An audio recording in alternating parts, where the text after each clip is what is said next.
Ile tukufu ya Bwana wetu Yesu Kristo ilivyoandikwa na Marko. Sifa kwako Bwana.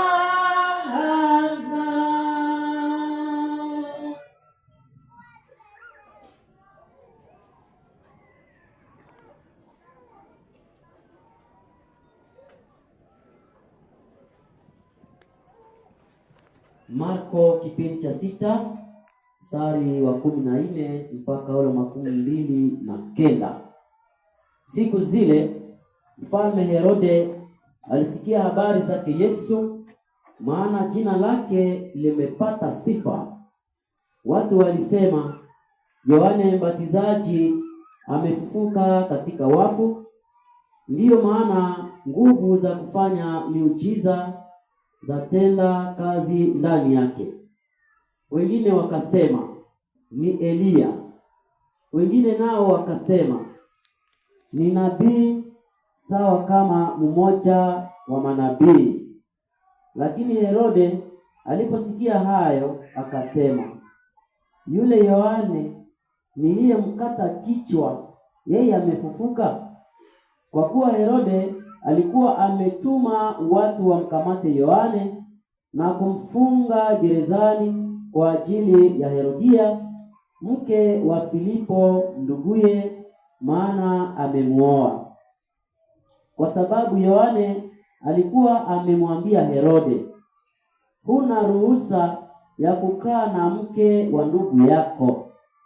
Basi Herodia alimchukia Yohane, akataka kumuua, lakini hakuweza, kwa kuwa Herode alimwogopa Yohane, akimjua ni mtu mnyofu na mtakatifu. Kwa hiyo alimkinga. Alipomsikia alitiwa wasiwasi mwingi, japo hiyo alipenda kumsikiliza.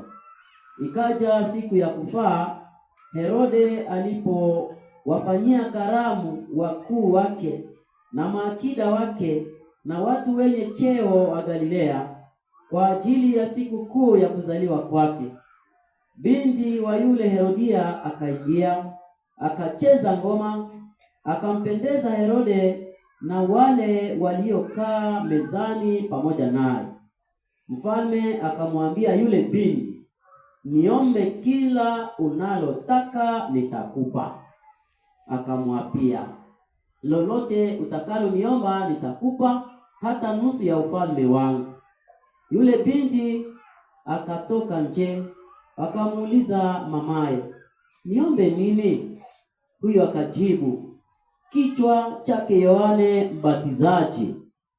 Mara akaingia kwa haraka mbele ya mfalme, akamuomba, nataka unipe sasa hivi katika sahani kichwa cha Yohane Mbatizaji.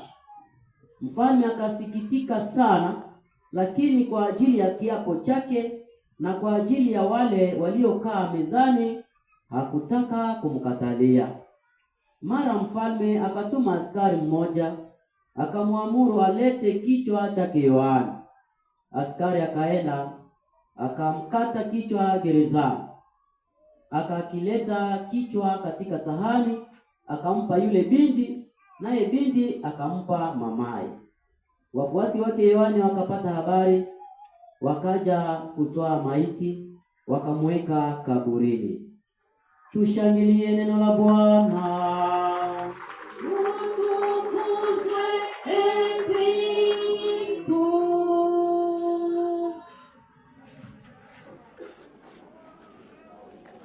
Haleluya. Amen. Uliza mwenzako haushangali. Haushangalie ile injili hata. Hauli hata. Unafurahi? Amina, amina. Amina. Ambia Mungu pembeni yako, barikiwe Bwana. Na wewe barikiwe kwa siku ya leo. Na wewe barikiwe kwa siku ya leo. Mwambie usimuime kubaraka za leo. Mwambie kabisa, kwa sababu ni za mingi sana. Za mingi kabisa. Tunashukuru mwalimu ambaye ametuletea mafundisho kwa siku ya leo, Papa Kisonya. Anahusika na kitume cha wagonjwa katika diocese. Ndio maana msikia anatangaza juu ya vitabu ya sala ya mwenye heri Bakanja, sababu anatumika kule kusebe pesele kule Bakanja kule. Tunasema asante sana, na ametuletea jibu kuhusu maulizo za watu fulani fulani. Kwa nini malaika wa giza wanaonekana kama wanakuwa nguvu kuliko sisi kama Wakristo? Na tuko tunasali, na tuko tunaomba, na tunajua kwamba Yesu kuna uwezo wote. Yesu ni mshindi. Lakini kunakuwa wakati ni tunapata hesheki. Sababu gani? Umesikia jibu kwamba ni wewe mwenyewe unampatia yule malaika wa giza nguvu ndani ya maisha yako. Hawezi kamata decision ya kumshinda katika maisha yako. Kwa sababu ukatafuta kumshinda mwovu shetani ndani ya sala zako, anza kumshinda kwanza ndani ya maisha yako ya kila siku. Basi unamfungulia shetani mlango ndani mwako, ushampokea. Neroni mwangirira ama mbele yao ama vindumbiri mbili ma telefone na rokisha pale, toka ondoka katika jina la Yesu. Ulimpokea tena unamfukuza jua nini? Si mgeni wako, bakia naye pale. Unapokea mgeni tena kisha pale, toka, sikutaki, ushampokea labda na haujue. Alafu pale tunampatia nini? Uwezo wote juu yetu. Tunapatia malaika wa shetani nguvu ndani ya maisha yetu. Lakini tukajikaza maandiko matakatifu, kama tulikuwa tunaiintegrate ndani ya maisha yetu ya kila siku, hakika tungepata ushindi wote juu ya kila jaribu. Tungekuwa washindi. Probleme tu ni kwa sababu tuko sasa watu wa kuhunga yote vya dunia, unakepe, ikuwe telefoni unakepe, TikTok unakepe, na vitu gani unakepe, information zote unakepe. Kama utasikia mpastor iko nasema mbaya juu ya Yesu pale, ibu wategande, ibu unakokota masikio. Kama utasema mbaya juu ya kanisa, ibu unatega masikio, na uko namuingiza ndani ya maisha yako. Ukishamsikiliza vile tena kisha pale tusali tena tunakemea katika jina la Yesu, pepo ondoka. Ibwa ulipokea namna gani? Uliingiza nguvu za giza namna gani katika maisha yako? Amina. Naomba kila mmoja anajua kufunga milango ya mwovu shetani katika maisha yake. Na vile sala zako zitakuwa na upako wakati unazitamka. Kwa sababu utakuwa hakika mbele yako kuna tu uwezo wa Mungu, kuna malaika wa Mungu ambao wanakupigania. Lakini kukakuwa malaika wawili, malaika wa giza na malaika wa Mungu, wa nguvu ndio mwenye atakubeba. Wa nguvu ndio mwenye atajua kama nakufanya namna gani.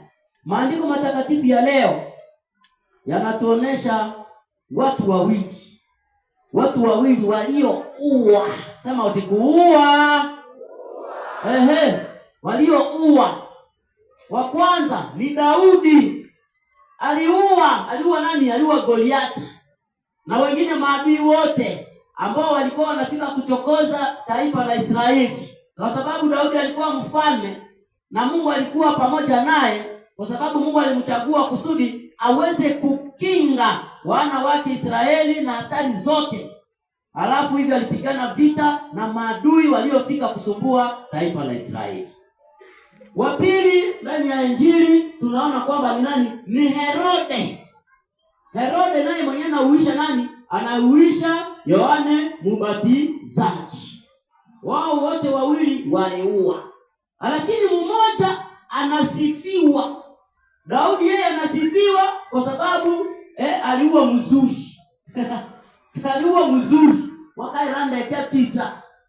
Sasa huyu Herode yeye hawaseme juu ya sifa zake. Amina.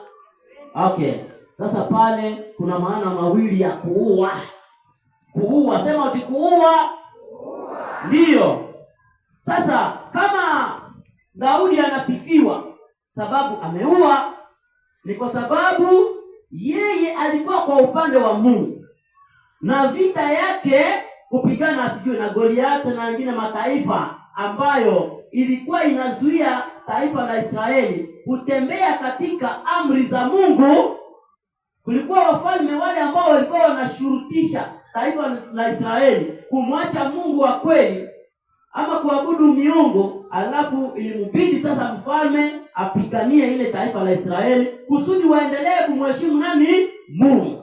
Yeye anasifiwa. Nani? Hiyo inapaswa kuwa sasa vita yetu sisi kama waamini wa Yesu Kristo. Sisi kama Wakristo tunapigana vita kila siku kwa kuzuia ule adui wa eklesia ambaye ni Shetani asiweze kuleta mbegu yake mbaya ndani ya wana wa Mungu. Amina, amina. Na ndiyo sababu yetu tunapokusanyika hivi ni kwa sababu Shetani asikie kulogota mbegu nzuri ambayo Mungu amepanda ndani mwetu, na asitumwange ama vikwazo vyake, asitulete ama vishawishi vyake. Ndio maana nasi tunapigana vita, lakini vita yetu si ya kupigana na mwanadamu fulani, lakini ni kwa ajili ya kupigana na huyo Shetani ambaye anazuia wana wa Mungu wasiishi katika uhuru wa Mungu. Anazuia wana wa Mungu wasikuwe na afya inayotoka kwa Mungu. Anazuia wana wa Mungu wasikuwe na tabia inayompendeza Mungu. Na ndiyo maana tunapigana vita, tukipambana na ujanja wote wa Shetani. Hapa tunajinyakulia hiyo vita ya nani? Ya Daudi. Ni yetu sisi wote sasa. Na inaomba siku moja na sisi Mungu anatusifu. Jinsi vile Yoshua mwana wa Sira amemsifu Daudi. Anasema yule mfalme kabisa ametukinga na hatari, amemshinda huyu adui Goliata. Ijapo Goliata kilikuwa kibaba kia mkubwa na Daudi kalikuwa kakijana tu kadogo, lakini nguvu ya Mungu ilishindikiza hiyo kazi ya Daudi, naye akashinda maadui wote wa wana wa Mungu. Akashinda huyo Goliata na wengine wafalme wote ambao walitafuta kushambulia taifa la Israeli.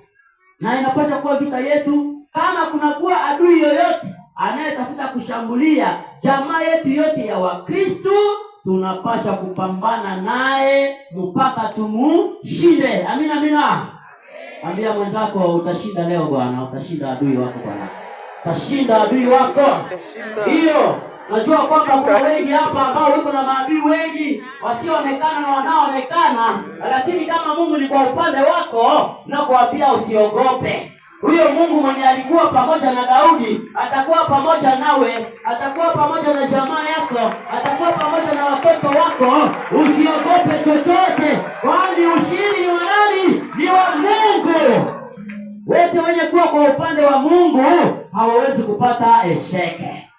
Tunapata esheke kwa sababu labda nusu yetu iko kwa upande wa Mungu na nusu nyingine inakuwa kwa upande wa Shetani, alafu pale tunapata esheke. Lakini tukajiachilia sisi wote tuongozwe kwanza na maneno ya Mungu, tuweze kukamatilia nguvu ya Mungu, na Mungu ashindikize vita vyetu vya kiroho, hakika maadui wote watatuogopa. Ambia mwenzako adui wako atakuogopa leo. Adui wako atakosa kama uliombewa wapi? Amen. Adui atakosa kama ulienda kunawa wapi? Amen. Adui wako atakosa kama kazi yako unayoombeaka wapi? Amen. Amina, amina. Ndio, maadui ni wengi kabisa, ni wengi. Katika kazi, ndani ya jamaa, na katika maisha ya unyumba, ni kusema wavrita tange ile. Lakini kama uko kwa upande wa Mungu na Mungu anakujua kwamba uko mtu wake, haifai kuogopa. Kwa sababu na ingine kitu ambayo inaacha malaika wa giza anakuwa na nguvu mbele yetu sisi wa Kristo, ni kwa sababu tena vile tunakuwa na masito. Kuna wengi wanakuwa na masito. Ameombewa. Wakati umeombewa, inafaa unakuwa na ile ujasiri, ile conviction kwamba nimeombewa, hapa ninaenda nyumbani na ushindi wote na uwezo wote. Hata kama Mungu muko angala, kama muko shombukuri, kama muko vikutu, kama viko vitu gani, ile moto yenyewe unatosha huku, utaingia nayo tu mwako hivi, mara yote inakusogelea. Anatoka mahali papai, ametoka mahali pa nguvu kabisa, itakusogelea na kusogelea. Na sasa yeye unamalizaka sala, bali wangu endeni na amani ya Kristo. Deja obuliwa tuka. Hiyo kandi ngande lotanetie. Hiyo mbeno bikendi ya ndabetie. Eske mbeno ya nama mbeno. Sasa leo mnabulia na matoka mbino. Wakati unakuwa na ile masito deja, tena unampokea shetani. Mwenye tumisha kimbiza sisi wote, tena juu ile masito na hoga moya hivi, tena unampatia nguvu. Amina. Ambia mwenzako usikuwe naogopa Bwana. Usikuwe naogopa Bwana. Hiyo. Mungu akiwa kwa upande wetu, tuko na ushindi wote. Hata kama unalota namna gani, ulilota na usha kufa, wakati yenyewe unalota na usha kufa, tena unalota na uko najizika, tena unalota na uko najipigia na chakula ya mkilio yako, tena unalota na uko najipakula, unalota tena na uko najikula yako. Sasa mwasubuhi unasema nilikuwa wapi usiku na? Shukuru Mungu umelamuka na hauya kufa. Hata kama ulilota vile haiko kusema vimekamilika mara moja katika maisha yako. Inaonekana kwamba uko ndani ya vita, lakini sababu umeamka, umepata tena nguvu yako, umepata tena afya yako, shetani